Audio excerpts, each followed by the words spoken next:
當年嘅百億地王啊，都係要到今時今日呢個折墮嘅狀態。如果想係五一期間側漏嘅朋友啊，又想係左澳門右橫琴呢個地段，就一定要睇過嚟啊！呢個樓盤呢，簡直就係到而家單價只需要28000你就可以輕鬆上車，而且呢一期呢，佢又全新升級咗啦，呢啲細節真係做到非常之勁啊！天山住女門300根。飛利浦嘅智能密碼鎖以及到頂嘅呢啲儲物櫃，全部都係交付標準，可開可合嘅呢啲廚房啦，樓下可以睇得到，對面就係華發商都嘅2期同埋3期啦，生活一站俱全，而且咧佢帶埋廚房空調啊、西門子廚房3件套、歐牌定製櫃以及萬幾蚊一部嘅洗碗機，全部都係配備埋俾你。中價標準去到3000蚊一平方 ，LDKG 一體化嘅設計可以睇得到，呢啲空間感都係十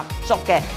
呢個空間咧去到4.5米嘅開間啦，全屋嘅新風系統啦，呢啲中央空調都係有嘅。4開間係朝南向，可以見得到成間屋冇一個位置係暗嘅，對面就係公共洗手間啦，一齊嚟睇下。3個房間全部都係朝南向，睇出去就係澳門塔同埋橫琴嘅方向，而且樓下仲有十字門小學、十字門中學以及幼稚園啊！你嘅細路仔咧，平時可以俾人哋瞓多1個鐘。輕軌站咧都係有嘅，以及環宇天地，你10分鐘就可以去到澳門啊，以及翻到橫琴，真係28000嘅單價就可以輕鬆做業主啦。如果感興趣嘅朋友咧，又想知道5.1嘅特價房嘅詳細資料，可以喺評論區打個中海，我係小雅 ，follow me 帶你揾翻你心目中嘅 dream house。